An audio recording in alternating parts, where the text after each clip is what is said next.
Hi everyone. Today American Airlines announced their furlough numbers for October 1st.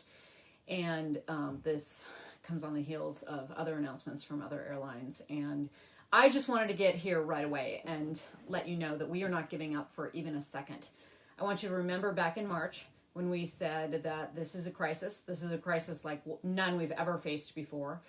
But we know crisis, and this time it's not going to be put on our backs. So the Payroll Support Program extension is still very much alive. Remember this every single second. There is overwhelming bipartisan support to extend the Payroll Support Program.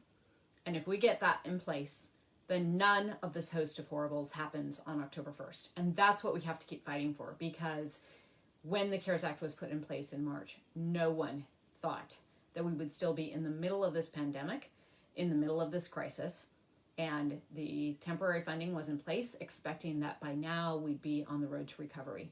The truth is that we're talking about cutting hundreds of thousands of jobs, adding to the unemployment rolls with nowhere to go, and it's just not okay. People are making decisions right now. I know flight attendants are making decisions right now to move out of their apartments, homes, move in with other people, making life-changing decisions that are extremely painful, making decisions to move closer to the airport because you've got to be closer because of the change in how you're going to be working, even if you're not facing furlough. Everyone is facing this. And what I want everyone to know is that every single one of you matters. It absolutely kills me that the experience that we went through before, all the hurt, and the years that we've had of recent hiring in a time when it looked like we were going to go to the table this year, almost across the entire industry, and go and really bargain for what we truly deserve and the profits that we have helped create from our years of sacrifice and our current work as aviation's first responders. And that has all been disrupted now. And instead, we're dealing with this crisis. And we're trying desperately to make sure that the people who have recently joined our careers do not face the whole host of horribles that many of the rest of us have faced in our careers. We don't ever want anyone to have to face that, and no one should ever have to. This is not a crisis of our making, but it's one that we're going to have to deal with, and we're only going to be able to deal with it if we do it together. So I want you to remember one thing.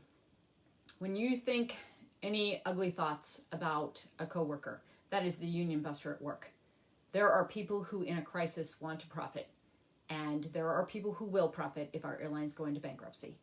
And so there are those who would love to see workers at odds with each other. But the way that we are going to succeed is by focusing on what's right.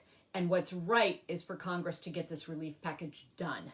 They need to get this done with our payroll support program extended in it through March 31st, keeping everyone connected to our jobs, connected to our healthcare, and allowing our industry to lift again.